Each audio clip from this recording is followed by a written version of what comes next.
Hello दोस्तों, हमारा आज का क्लास है गुरुकुल 4, जिसमें हम पोर्टफोलियो कंस्ट्रक्शन के बारे में जानेंगे।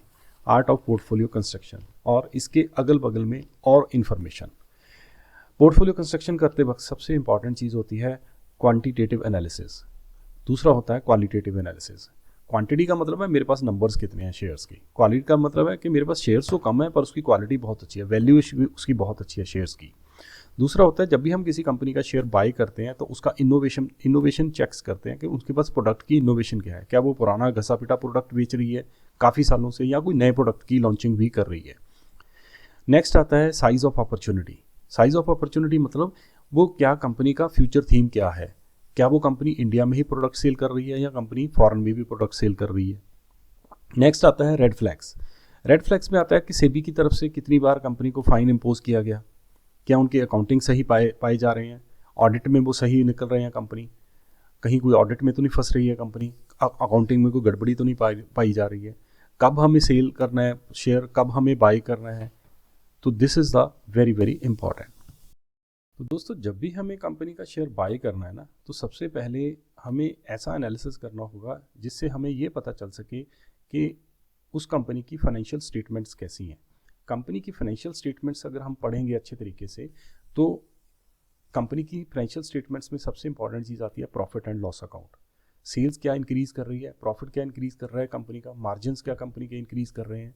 तो अगर ये हो रहा है तो कंपनी की सिचुएशन बहुत अच्छी है फ्यूचर में। दूसरा आता है बैलेंस शीट। बैलेंस शीट में जो सबसे इंपॉर्टेंट चीज़ आती है वो होती है डेट। क्या डेट कंपनी का कंट्रोल में है, क्या डेट बढ़ तो नहीं रहा है कंपनी का, क्योंकि अगर कंपनी का डेट बढ़ता है तो ये कंपनी के लिए it's not a good situation, क्योंकि इससे प्रॉफिट को मार्जिन उसके हिट होएंगे। नेक्स्ट आता है कैश फ्लो। कंपनी कितना कैश फ्लो जनरेट कर पा रही है, क्या कंपनी उधार माल तो नहीं बेच रही है ज़्यादा। नेट प्रॉफिट का 50% कंपनी कम से कम कैश फ्लो जनरेट करना चाहिए, बाकी डेटर्स में कन्वर्ट होता है पैसा और वो कहीं ना कहीं कुछ दिनों के बाद कंपनी के पास पैसा वापस आता है, राइट। तो ये सारी चीज़ें कहीं ना कहीं हमें पता करनी होती हैं। और दूसरी चीज़ कंपनी की सबसे इंपॉर्टेंट चीज़ होती है कंपनी का मार्केट शेयर क्या चल रहा है, मतलब कंपनी अपने प्रोडक्ट को कितनी परसेंट हिस्सा है। जैसे let's take an example of LIC। LIC एक लाइफ इंश्योरेंस कंपनी है जिसका मार्केट शेयर 60% है। इसी तरह से let's take an example of Maruti. Maruti का मार्केट शेयर लगभग 50% से ऊपर है।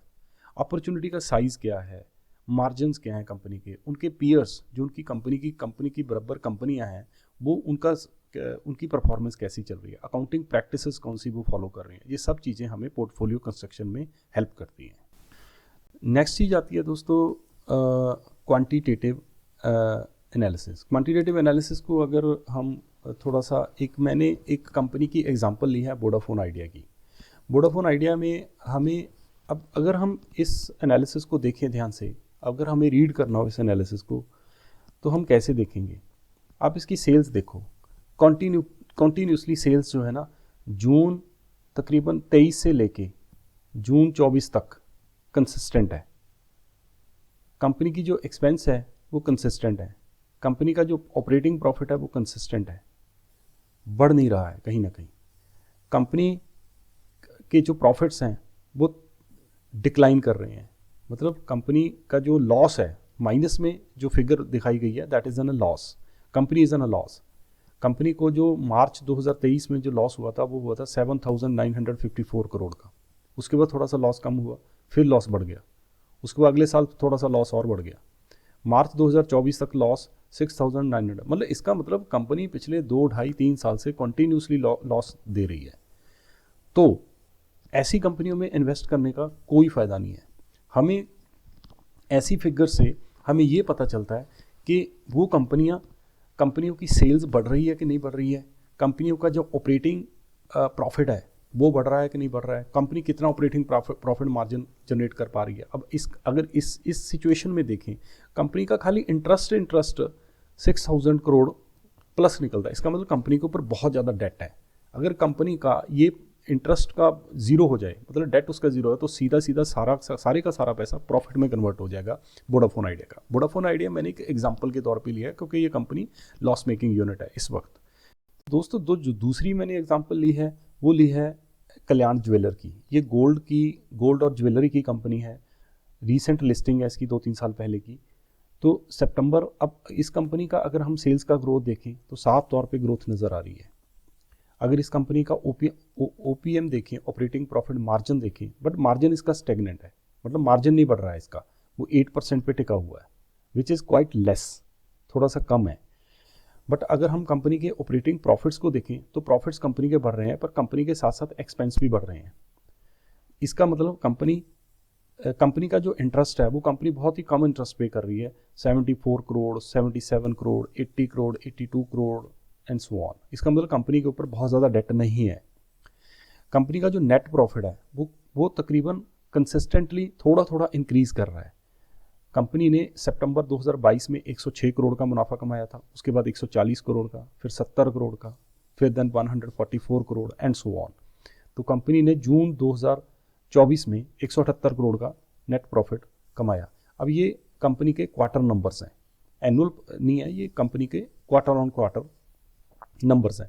अब ये कंपनी की एग्जांपल, कल्याण ज्वेलर की एग्जांपल और पिछली वोडाफोन आइडिया की एग्जांपल हमें ये बताती है कि कंपनी की अगर हम क्वांटिटेटिव एनालिसिस करें, कंपनी की सेल्स को देखें, कंपनी के एक्सपेंस को देखें, कंपनी के प्रॉफिट, ऑपरेटिंग प्रॉफिट को देखें या कंपनी के नेट प्रॉफिट को देखें, तो उससे हमें ये समझ आता है कि हमें इन ऐसी कंपनियों में इन्वेस्ट करना चाहिए या नहीं करना चाहिए, क्या ये शेयर मेरे पोर्टफोलियो में होना चाहिए या नहीं होना चाहिए।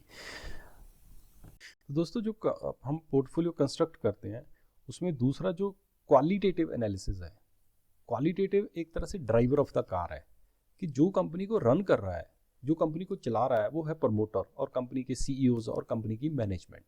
अब इसके बारे में जानना बहुत ही ज़्यादा ज़रूरी होता है।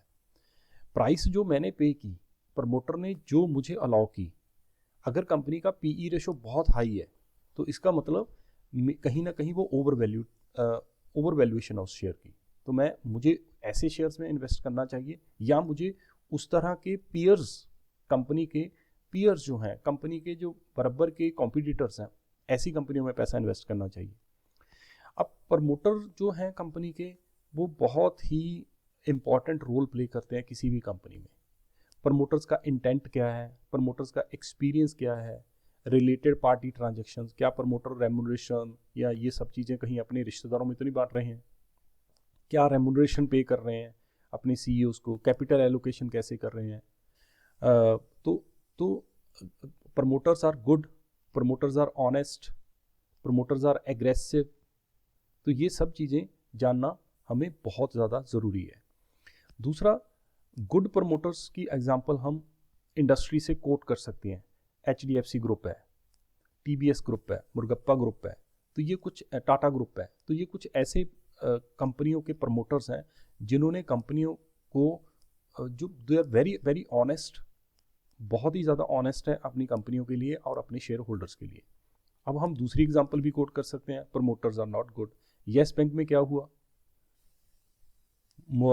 इसके अलावा मनपसंद बेवरेजेस में फेक सेल दिखाई गई, सोम डिस्टिलरी में प्रमोटर्स को अरेस्ट किया गया, DHFL में क्या हुआ, JP ग्रुप में क्या हुआ, आप अनिल अंबानी की एग्जांपल ले सकते हो, राइट। सो ये सब चीज़ें कहीं ना कहीं हमें बताती हैं कि उस कंपनी के प्रमोटर्स क्या हैं, क्या किसी किस्म का प्रमोटर्स के ऊपर कोई इल्ज़ाम तो नहीं लगे, प्रमोटर्स आर ऑनेस्ट। तो इसकी सीधी सीधी जो शेयर्स की वैल्यूएशन पे असर पड़ता है अगर प्रमोटर्स अच्छा काम नहीं कर रहे हैं। TVS की एग्जांपल मैंने ली है और मैंने येस बैंक की एग्जांपल ली है। TVS का शेयर कैसे 2580 रुपये पे पहुंच गया, उसकी क्या वैल्यू हुआ करती थी, that is just because of the good promoters. Same as Yes Bank के शेयर्स की क्या कीमत थी और वो शेयर कहाँ पे पहुंच गया। आज येस बैंक के शेयर्स को कोई भी बाई करने के लिए रेडी नहीं है, जबकि बहुत बड़ी बैंक है, बट प्रमोटर्स ने एक तरह से कंपनी की जो गुडविल है, कंपनी की जो वैल्यू है, जो क्रिएट की गई थी इतने सालों में वैल्यू, उसको ख़राब करके रख दिया। तो इस तरह से प्रमोटर्स की इंटेंशंस का शेयर्स की प्राइसेस के ऊपर साफ तौर पे फ़र्क नज़र आएगा आपको। दूसरी जो सबसे इम्पॉर्टेंट चीज़ आती है दोस्तों, वो आती है इनोवेशन। इनोवेशन में ना हम कुछ कंपनियों की एग्जांपल लेके हम समझा सकते हैं। अब जैसे टेक इनेबल्ड कंपनीज हैं, पॉलिसी बाजार, ये एक एजेंट है, बट क्या इसने क्या टर्न अराउंड स्टोरी की है पॉलिसियों की बाइंग में। जोमेटो ने क्या फूड डिलीवरी के ऊपर काम किया है, किस तरह से फूड डिलीवर करने का काम किया है। डिक्सन टेक्नोलॉजी बिल्कुल ही एक कॉन्सेप्ट ही चेंज कर दिया डिक्सन टेक्नोलॉजी ने। सोना BLW, जेन टेक्नोलॉजी, KPIT, CDSL, इतनी एग्जांपल्स हैं हमारे पास। सोलार इंडस्ट्रीज डिफेंस इक्विपमेंट में काम कर रही हैं। वरुण बेवरेजेस, इतनी बड़ी इंडस्ट्री है। तो ये सब कहीं ना कहीं हमें ये बताती हैं कि जो कंपनी प्रोडक्ट इनोवेशन में काम करती है, जो कंपनी इनोवेटिव है, उस कंपनी का शेयर आने वाले टाइम में बहुत ज़ोर से दौड़ेगा। जेफ बेसोस जो कि अमेज़ॉन के हेड हैं, also said once that his only job is to break his business model every single day so that his competitors cannot.